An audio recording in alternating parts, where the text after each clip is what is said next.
bienvenue à vous tous. Dans cette séance-là, on va voir l'intégrale des fractions rationnelles. Donc, en fait, c'est quoi une fraction rationnelle? Donc, fraction et rationnelle. Ok?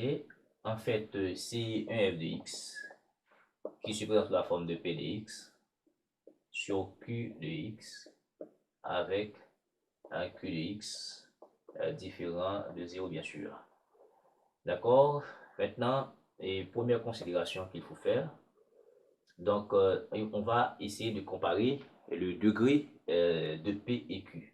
Maintenant, si degré de P supérieur ou égal au degré de Q, d'accord, degré de Q, donc on peut faire une division, alors division euclidienne, d'accord, et sûrement on va avoir f de x va s'écrire sous la forme de e de x, d'accord, plus r de x sur q de x, d'accord, parce que normalement quand on a un d divisé par petit d ici, dividende diviseur ça fait quotient et puis reste, donc dividende est égal au quotient par diviseur plus reste. D'accord? Maintenant, vous remarquez, si je divise par petit d, je vais avoir grand D sur petit d, qui va donner un Q plus reste sur diviseur. Donc, je crois ici, c'est diviseur. OK? Et, ouais, Q de x, d'accord? Voilà. OK? Q de x. Maintenant, en fait, vous remarquez, c'est à peu près la même expression. OK? Donc, notre devoir à nous, ici, c'est de savoir que e de x, ici, e de x, c'est un polynôme, d'accord? C'est un polynôme, ok, un polynôme, et ce polynôme-là, on appelle ça une partie entière, d'accord? Et est facile à intégrer, ok? Et facile à calculer, je dirais mieux. À calculer. L'intégrale est facile à calculer, on calcule ça terme à terme, ok? Terme, facile à calculer terme à terme, ok? C'est un polynôme. Maintenant, le gros du travail, c'est ça, r de x sur q de x. Comment calculer cette intégrale ici, ok? Donc, r de x sur q de x, ce rapport peut être, d'accord, bien une fraction de première espèce, ou bien une fraction de deuxième espèce. Donc, première espèce, ça veut dire que ce rapport peut se présenter sous la forme de A sur X moins, d'accord, alpha par exemple, X moins A exposant alpha, d'accord, voilà, et on peut avoir ce rapport comme ça, à calculer.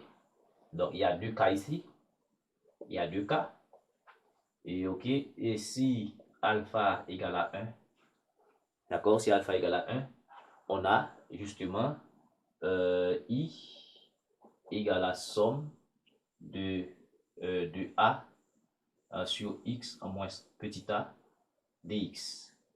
Donc, cette intégrale donne A ln, valeur absolue de X moins A plus une constante C. Maintenant, si A, alors si alpha ici différent de 1, donc on va avoir, et I se présente alors sous la forme de somme de A x moins A exposant moins alpha dx. Donc on fait monter ça, on prend l'inverse. Donc on va avoir I va être A x moins A sur 1 moins alpha sur 1 moins alpha. Ça veut dire moins alpha plus 1, j'ai pris ça pour vous de référence, moins alpha plus 1 sur moins alpha plus 1, comme un U' par U exposant M, d'accord, et tout ceci, c'est, donc I fait, d'accord, I fait quoi, d'accord, I, ça donne A sur 1 moins alpha. Et je fais descendre cette expression. Je vais avoir X moins A. Et puis alpha moins 1. D'accord? Alpha moins 1 plus une constante C. Donc voilà pour la première partie. D'accord? Voilà ici. OK.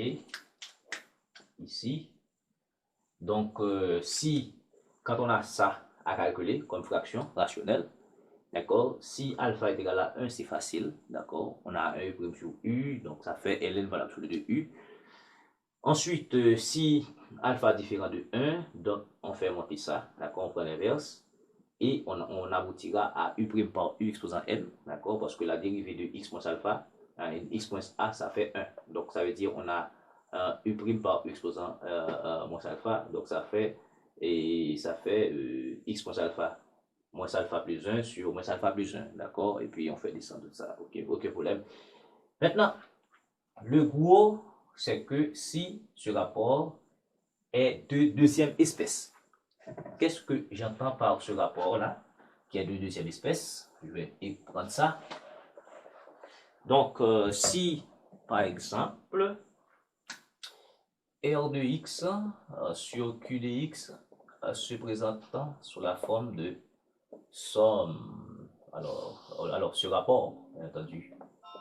D'accord? Ça veut dire on a un A x plus B sur comment j'appelle ça? J'appelle ça un x carré, plus px plus c par exemple, plus q par exemple. Alors je prends des notations exposant alpha par exemple, dx. Si on a ce rapport et que, alors je parle de deuxième espèce, ça veut dire ce rapport, alors le déno x carré plus px plus c plus q n'a pas, alors le déno n'a pas de racine réelle. C'est pour cette raison-là, d'accord, on n'a pas de racine réelle, ça veut dire on a des racines complexes, d'accord, ou x carré plus px plus q, n'est-ce pas, sur le a des racines complexes. D'accord? C'est-à-dire, d'accord, à des racines complexes, ça veut dire quand on fait delta, d'accord, si on fait un delta réduit, donc ça fait, d'accord, ça fait p carré par exemple sur 4 moins ac, d'accord, ça fait moins q. Ça veut dire je fais un delta réduit, je prends p sur 2, d'accord, je fais au carré moins ac, delta réduit, donc ça est inférieur à 0. Ok, donc ici, quand on a ça, que faire? Que faire alors? Que faire alors pour calculer cette intégrale? C'est ça le cours du travail. Eh bien, on va commencer par écrire cette expression sous forme canonique. Donc, je vais appeler tout ça un i. D'accord? Je vais appeler tout ça un i. Donc, je vais faire un ax plus b. Et ceci, ça me donne x plus, ici, ça fait p sur 2 au carré, moins p carré sur 4. D'accord? Je prends ça. Ok? Je prends la racine carrée de x carré, ça fait x. Je divise p par 2, ça fait p sur 2 au carré. Mais en développant, je vais avoir x carré plus px, mais on va avoir un terme en plus. On va avoir un p carré sur 4 qu'on n'a pas ici, donc il faut enlever. D'accord? Plus q. Tout ceci exposant alpha et puis dx. Eh bien, arrivé ici, qu'est-ce qu'on va faire? On va poser m2, d'accord? Ce terme-là, comme on veut, d'accord? Égal je dirais, à 4q, égal à 4q moins p carré sur 4. On va avoir une constante ici. Et ici, on va poser le terme x plus p sur 2 est égal à un multiple de la racine carrée de m carré. Donc, ça va faire un m un mt. Donc, on va passer tout le temps, on va passer des x à des t. D'accord? Eh bien, ici, il faut la différentielle. Donc, ça va dire p sur 2 est une constante, donc ça va faire m dt. Et puis, x est égal à mt moins p sur 2. Donc, on va revenir ici. Qu'est-ce qu'on va faire? On va avoir somme. D'accord? A, c'est quoi? On a A et X, c'est quoi? C'est M et MT moins P sur 2 plus B divisé par toutes ces expressions. Et ça, c'était quoi? C'était MT, donc ça fait M carré T carré. D'accord? Ici. Et tout ceci, c'est quoi? On a posé ça. On a posé ça égal à M carré, tout ceci exposant alpha et puis dx est remplacé par quoi? Par m dt. Vous voyez? Maintenant, on passe tout en t. Eh bien, arrivé ici, on va faire des petits calculs pour, alors bien entendu, des calculs aussi. Bon, ça apparaît un peu plus complexe, mais aucun problème, d'accord? Aucun problème pour cela. Qu'est-ce qu'on va faire? Regardez. On a ici un A. Regardez, parce que ici, on a alpha. Regardez, on a alpha ici. Maintenant, je vais faire sortir. Alors, on a m carré ici. Je vais faire sortir m carré. D'accord? Bon, je vais écrire ça. Bon, aucun problème. Donc, ça va faire ici somme. Regardez, on a A, mt, on a m ici. Donc, ce m va multiplier tout ce rapport. On va avoir A, m carré, t. Donc, ça va faire ici A, m carré, t. Est-ce que vous remarquez ça? M, on a mt par, ça fait AMT, par m, ça fait AM carré t. D'accord? Et ici, je vais avoir moins AP sur 2. D'accord? Moins et AP sur 2. OK? Par m, ça fait AM, AP sur 2 m. Et plus BM. Plus ABM. OK? Sur, maintenant, je vais faire sortir, regardez, toute cette quantité-là exposant alpha, mais il y a m carré en commun. Je vais faire sortir m carré, mais m carré est aussi exposant alpha. Donc, ça va faire m exposant 2 alpha. Vous voyez? Exposant 2 alpha. Ici, je vais avoir un T2 plus 1. D'accord? Parce que je vais faire sortir ça. Et puis, ici, on a dt. Eh bien, je vais donner à chaque cette expression son dénominateur. I devient ici. Je prends AM carré sur, je vais avoir AM carré sur M exposant 2 alpha, somme, d'accord, somme de dt sur T2 plus 1, bien entendu, toujours exposant alpha, ok, et ici, je vais avoir, il y a M en commun, je vais avoir ici M facteur de B moins AP, d'accord, moins AP sur 2, ok, moins AP sur 2, d'accord, et puis DT, maintenant il faut aussi sur M exposant 2 alpha, le tout sur T carré. Alors, il y a un T ici que j'ai failli oublier. T carré est plus 1 exposant alpha. Voilà comment on décompose l'expression de deuxième espèce. Maintenant, je vais poser ça. Je vais poser ça est égal à un lambda. I est égal à un lambda, une valeur quelconque. D'accord? Un lambda 1. Ou bien un lambda 1, et puis ici I1, et puis ici tout ceci un lambda 2, ok, et puis I2, avec, bien entendu, I1 est égal à la somme de T dt sur T2 plus 1 exposant alpha et I2 est égal à dt sur T carré. Alors, vous n'allez pas voir en bas. Je vais prendre ça. D'accord? Et puis I2 c'est quoi? I2 c'est somme de dt sur T carré à plus 1. Voilà. Et exposant alpha.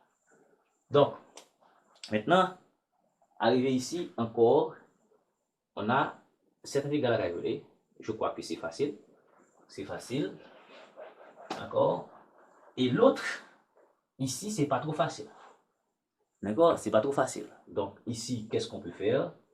On va faire 2K. D'accord? 2K. Et I est égal à somme de T dt sur T carré plus 1 exposant alpha. 2K. Tout comme tout à l'heure. Alpha égale à 1 signifie que I égale à T sur T2 à plus 1 et alors dt. Donc, ça fait que I est égal à 1 demi, ln, valeur absolue de T carré plus 1. Bon, bien entendu, T carré plus 1, c'est positif, je crois que, d'accord, on n'aurait pas pu, on peut laisser les valeurs absolues. Aucun problème, d'accord, je multiplie par 2, divisé par 2, donc ça fait ça. Maintenant, si alpha différent de 1, 2, si alpha différent de 1, on va avoir I qui va être égal à somme de T fois T2 plus 1 exposant moins alpha et dt. Ici encore, il nous faut dériver de cette expression. Donc, ça va nous donner, il y a un 2, ça fait 1 demi fois 2t fois t2 plus 1 exposant moins alpha dt. Ok, ça fait u par u prime exposant moins alpha. Donc, c'est ça que j'ai fait ici. D'accord, ici. Donc, ça va faire 1 demi t2. D'accord, t2 plus 1 exposant moins alpha plus 1 sur moins alpha plus 1 plus une constante. Donc, ce qui fait que I est égal à, je vais avoir 2 fois 1 moins alpha et par T2 plus 1, ça fait alpha moins 1 et on a un A ici, on a un 1 et plus C. D'accord? Voilà comment on calcule cette primitive. Maintenant, on est ici en I2. Comment calculer I2? Eh bien, je prends, d'accord, vous voyez, vous avez le temps de prendre ça. Donc ici, si, bon, on va ici, cette intégrale, vous regardez ici, n'est pas trop facile à calculer, mais on va essayer de faire un changement de variable. On a dt sur t2 plus 1 exposant alpha. Donc, première considération, si alpha égale à 1, on a I2 va être égal à somme de dt sur T2 plus 1. Donc, ce qui fait que I2 va être égal à arc tangent T. Aucun problème. Arc tangent T plus C. Donc, sachant que T était égal, on a fait des changements de variables, on va revenir à l'ancienne variable. Aucun problème, n'importe quelle heure. Maintenant, 2, si alpha différent de 1, arrivé ici, il faut un changement de variable. Changement de variable. Des variables. Donc, qu'est-ce qu'on va faire? On va poser t. Parce que regardez ici, on peut faire un changement de variable en tangente parce que quand on a 1 plus 1 carré, ça fait des termes en cosinus sur quoi? D'accord? Donc, ça va faire ici un tangente phi par exemple. Avec phi inférieur à la valeur absolue. D'accord? Donc, ça veut dire de pi sur 2. Donc, entre les filles étant inférieur ou égal à moins pi sur 2. D'accord, des choses comme ça. D'accord. Donc, ici, d'accord, ça peut s'annuler en pi sur 2. Si pi sur 2, ça fait 0. Donc, je peux pour expliquer le domaine de définition, bon, je peux prendre ça comme ça, ok. Pour la fonction tangente, parce qu'on va avoir sin phi sous cos phi, sin moins pi cos pi moins pi j'avais 0, bon, je prends au sens strict, je ne crois pas que ça pose problème, d'accord, ok, donc c'est strict. Donc maintenant, ici, puisqu'on on prend un élément différentiel, donc, et alors on fait champ de variable, il faut prendre l'élément différentiel parce qu'on a un dt ici, donc ça fait dt qui va être égal à et d phi sur cos carré phi. Alors, on a dérivé de tangente phi. Et ça fait aussi 1 plus cos carré phi. Non, 1 plus tangente carré phi d phi. D'accord? Donc, ici, on va revenir, ça va faire I2 qui va être égal à d phi, c'est quoi? Dt, c'est quoi? C'est 1 plus tangente carré phi et d phi. Ok? Défi. Et ici, on va avoir t c'est quoi? Et tangente phi. Donc, on a tangente et carré phi plus 1. Et tout ceci exposant alpha. Voilà. Est-ce qu'il y a d'autres choses à faire? Je crois pas. Et oui, en tangente carré, maintenant on a défi, donc on va diviser. Donc on va rester quoi?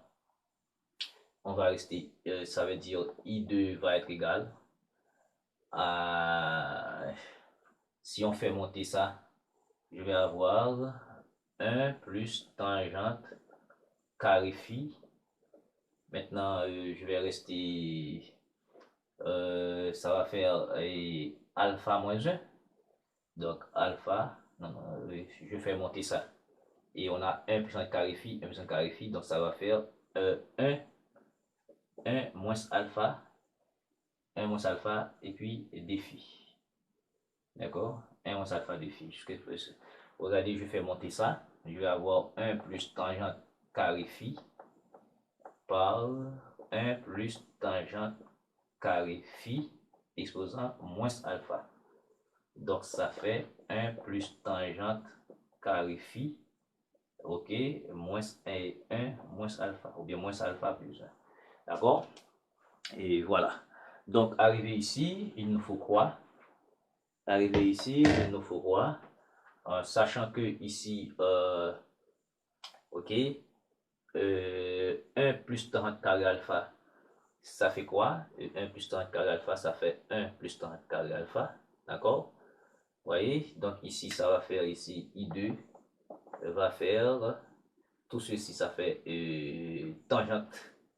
D'accord? Ça va faire tangente phi. Ici, alors ça fait ça va faire on a tangente.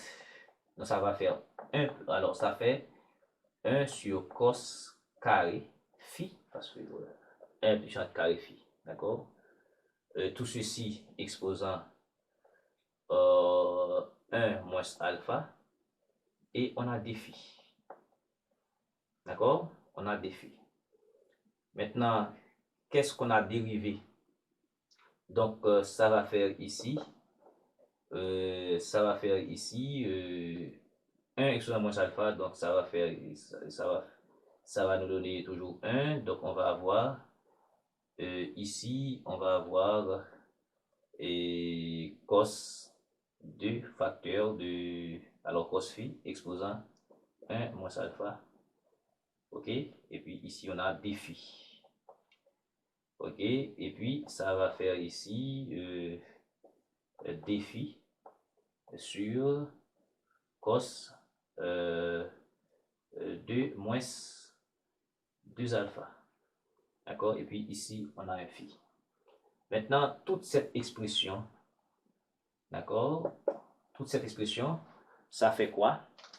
Toute cette expression, je crois que Ok, donc cette expression-là, on peut poser ça et qu'est-ce qu'il faut dériver pour trouver ça? Qu'est-ce qu'il faut dériver pour trouver 1 sur... Voilà, bon, je peux proposer ça égal à une intégrale en W de phi. D'accord? Plus une constante. Bon, voilà. Ok? Je vais poser ça et ça va nous donner une intégrale quelconque. Ok, bon, ici, je ne sais pas s'il y a des difficultés. Alors, c'est que le schéma de variable que j'ai fait, c'est par rapport au fait que on a t carré plus 1. T, quand je prends tangente carré plus 1 ici, donc ça fait un cos, ça fait ça fait quelque chose en cos, je crois. D'accord? Et puis, du coup, je fais le schéma variable, je pose et comment? Je pose et t égale à 30 phi. Donc, la dérivée dt, ça fait d phi sur cos carré phi. Et ici, du coup, 1 sur cos carré phi, c'est 50 carré phi, mais c'est aussi égal à 1 plus 30 carré phi des phi. D'accord? Donc, dt, je remplace dt par 1 plus 30 carré phi des phi. D'accord? Et puis ici, on a t qui est 30 carré phi plus 1, exposant alpha. D'accord? Et puis, qu'est-ce que je fais moi-même? D'accord? Je simplifie, mais je fais monter ça. D'accord? Je fais monter ça. Donc, ça va faire 1 plus 30 carré phi, et puis 1 moins alpha, des phi. Et puis, toute cette expression, d'accord? Toute cette expression était, justement, était 1 plus 30 carré phi. Ici, ça fait, défi sur cos carré phi. Ou bien, en d'autres termes, je peux faire monter ça. D'accord? Je peux faire monter ça. Donc, ça va nous donner aussi, ça va nous donner finalement une intégrale en cos et 2 alpha moins 2 et puis des phi. Bon, maintenant, et voilà, et plus une constante c. Maintenant, ça veut dire faire monter, moins 2 alpha devient 2 alpha, et puis ça fait moins 2, et puis ça va. Voilà, maintenant, ça va dépendre de la valeur de alpha. Si alpha est égal à 1, ici, on va avoir des phi, ça donne phi, d'accord? Ça fait phi, et on prend la tangente de tout ça. Et puis, si alpha est différent de 1, on va devoir linéariser tout ça. Ok, donc en fait, c'est une longue séance, d'accord, qui était basée tout justement sur l'intégration des fractions rationnelles. Donc on a vu plusieurs cas, d'accord, selon que le degré, n'est-ce pas, du numérateur est supérieur au degré du dénominateur, alors, est supérieur au degré du dénominateur, et puis on a fait division euclidienne, tout ça. Maintenant, on va voir dans le cas où, d'accord, on a la prochaine séance, et dans le cas où le degré du numérateur est inférieur au degré du dénominateur. Dans ce cas, on ne peut pas faire la division euclidienne. Maintenant, il faut décomposer en fractions partielles. D'accord? Donc, merci beaucoup de suivre cette séance.